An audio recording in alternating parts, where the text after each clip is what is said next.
Hello everyone, this is Satvik, and in this video I'll show you how you can start with bug bounty hunting or web application penetration testing. So without getting any delay, let's dive into the video.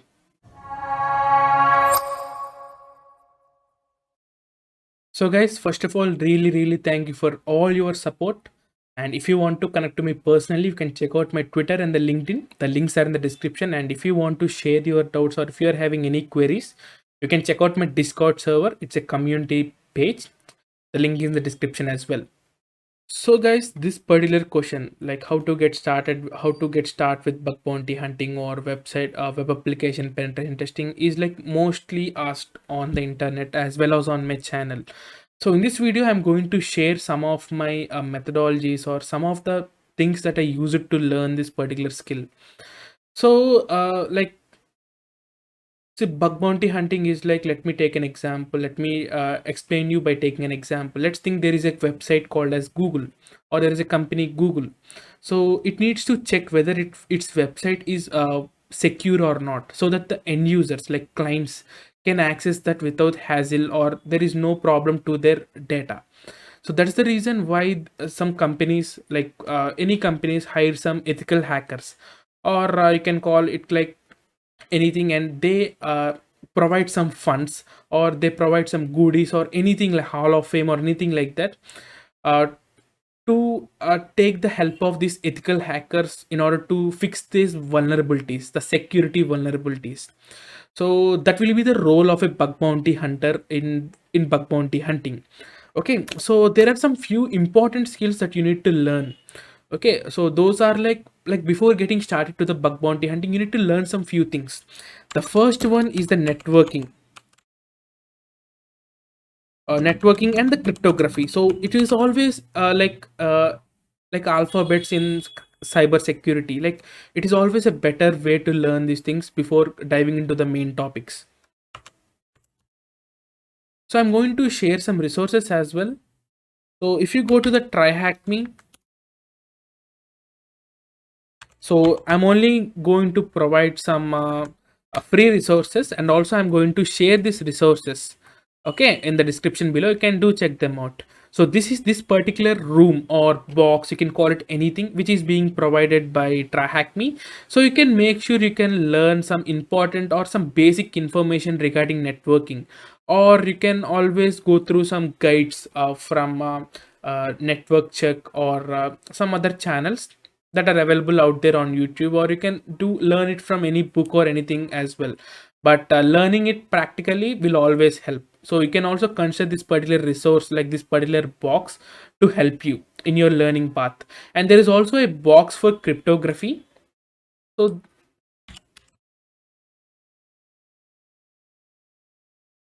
there is a box for cryptography as well. There are some like a path kind of thing. Like these three are some boxes. You can learn them, okay, or you can simply check what the cryptography means. I had already covered a video on what the basic cryptography means. I'll leave that in the description below. You can check out from there. And as always, you can choose your own resources that you find on internet to learn this stuff. But make sure that you have some proper or sufficient knowledge on this cryptography and networking before starting in. Okay, so everything that we see is a part of network, and all the data that is being transferred has some encryptions, hashes, decryption kind of thing. So in order to analyze this stuff, make sure you have knowledge on these things. Okay, so the next thing you need to learn is something called as how web works, like how a website works or how the things work. Like what is a website, why it is hosted on a server, what are the requests and the responses. So there is a resource as well from the TryHackMe, and there are some many videos as well or many stuff as well. Like if you simply do web fundamentals kind of thing. So this particular thing is a box, like what are the how the website loads, Okay, you can learn some important information from this. You can see there is something called as IP addresses kind of thing. You can see the responses. You can see what the header means. Okay, I'm not going to confuse you if you're a beginner, but these are some terms that you hear every day in bug bounty hunting. Okay, you can see what are the type of requests, what are the responses that you are getting, and everything like that, with the help of some questions as well. Like it is not all like submitting the answers. Okay, you need to learn them, or else it would be a little bit tough for you. Okay, and even before this thing, so there is something called as optional thing, like having some knowledge on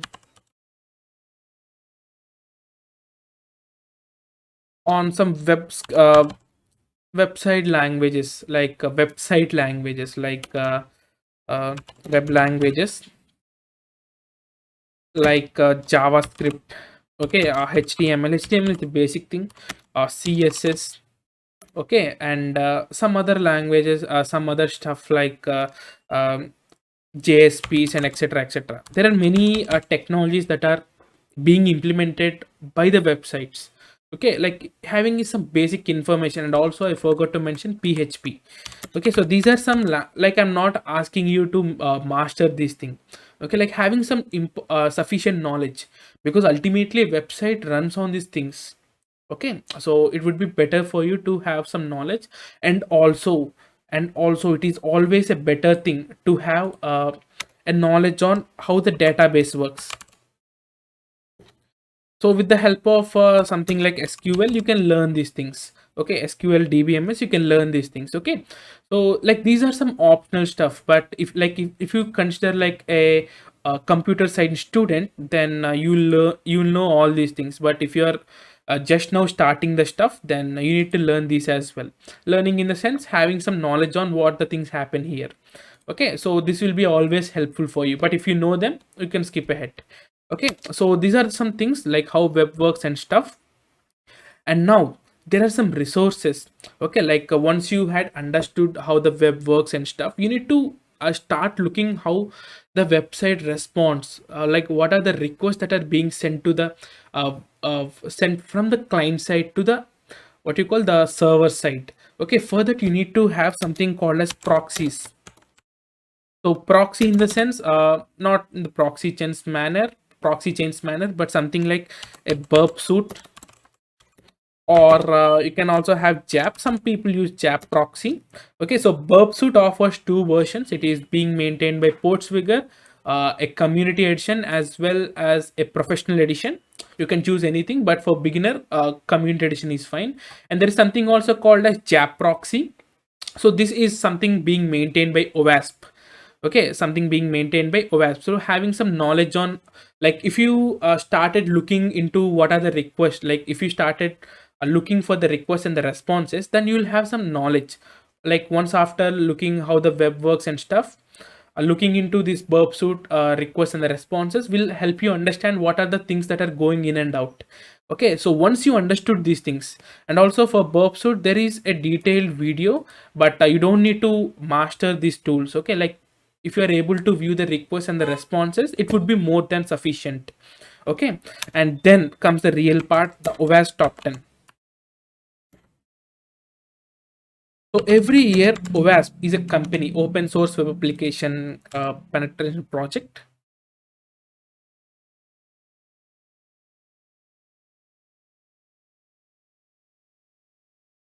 Okay, so this particular thing, OWASP, will provide you some information regarding what are the most risky security vulnerabilities. Like you can see broken access control. Like I had recently made a video on how I was able to view the details of the other users.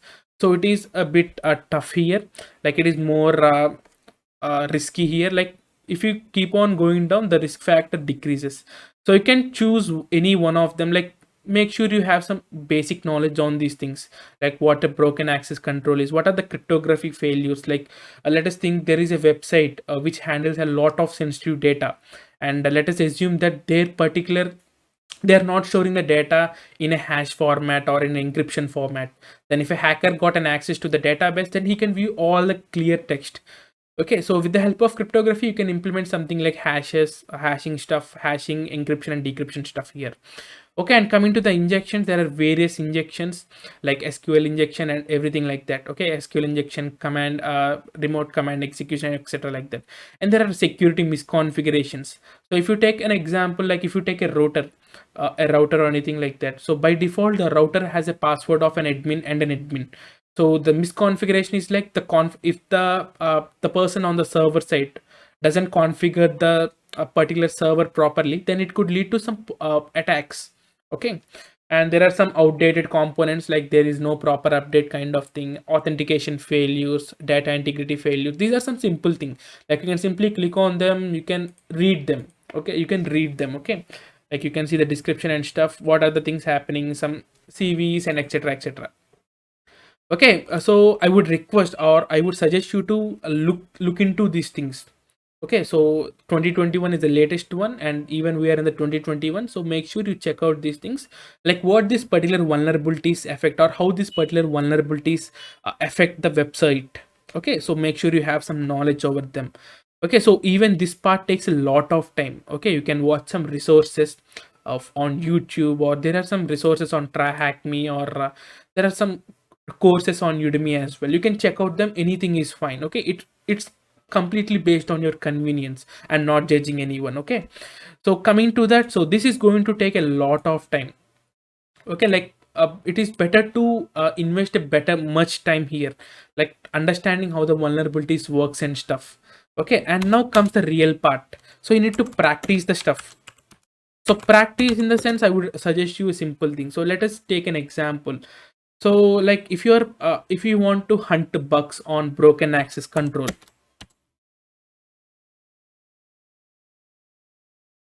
so make sure you practice this broken access control vulnerability. So how you can practice it? There is a cool website for that as well. So Portswigger Academy. In the Portswigger Academy, you can go to the learning path.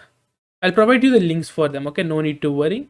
So you can see there are some various attacks, and with the help of burp you can perform all these things. Okay, like you can choose, like if you are choosing SQL injection, you can click on that. So they had given a detailed guide here, as well as the practice labs, which are for free, absolutely free. No, you no need to pay any rupee here. Okay, so you can click on these labs, you can practice the stuff. Like there is a detailed guide before that as well, so you can simply read them and you can practice your stuff out there. So the one thing that I can suggest you is like concentrate on one vulnerability at a time. Like if you want to do bug bounty hunting full heartedly, like if you want to do hunt for bugs on broken access control, only target broken access control for some time.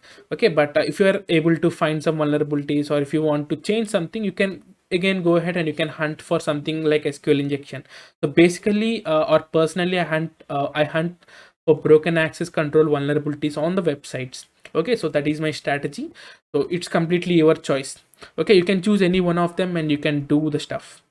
Okay, so once you have enough practice, like once you understood how all these things are working, or what are the different types of attacks, the sub classifications in an attack that you want to practice for, then the time is to put your skills into the real life. Okay, like you can keep always practicing your stuff. Okay, you need to put your skills into some real life, so that whether you might find vulnerabilities or not, it's a different thing, but you'll have some experience on how the real websites works. So for that, there are some stuff. So there is something called, there is a GitHub page. So this GitHub page consists of some Google Docs. So Google Doc, in the sense, it helps you in optimizing the search result. Okay, that the Google is sending to us. So you can choose any one of them, and the complete credit goes to the developer or the writer or the owner of this particular page. So you can copy for any one of them. You can copy any one of them. You can simply Google that. You'll find some websites which are offering responsible disclosure on their websites. You can go to any page here, like first page is always sometime you can call, like more people hunt on first page. So you can go to any page, you can open that, you can check that particular company. Okay, what are the scope? You can see scope in the sense, what are the things that you need to hunt on, or what the vulnerabilities they're accepting. So excludes in the sense no, which are not permitted, or even though if you report them, they don't consider that as a valid bug. Okay, so once you do that, you can simply report to their website, to their you can find their email address. So every company has their own email address, you can do that. Okay, so the best thing that I can recommend is to first try to hunt on these particular dorks, because if you take HackerOne and Bugcrowd, those are like public platforms. Okay, like you might even though you might find some vulnerabilities, it might be a duplicate sometimes. Even here it might be a duplicate, but the chance is less there. Okay, so I would recommend you to check out this Google Docs. I'll provide the link for this as well in the description below. And the next one is if you're an Indian. So if you're Indian by name, or you can hunt, if even if you're not an Indian, you can try to hunt the web bugs on the real life, like Indian government websites. Okay, you can see this particular website ncipc.gov.in. So it provides you some guidelines on how on this particular cyber security attacks and stuff.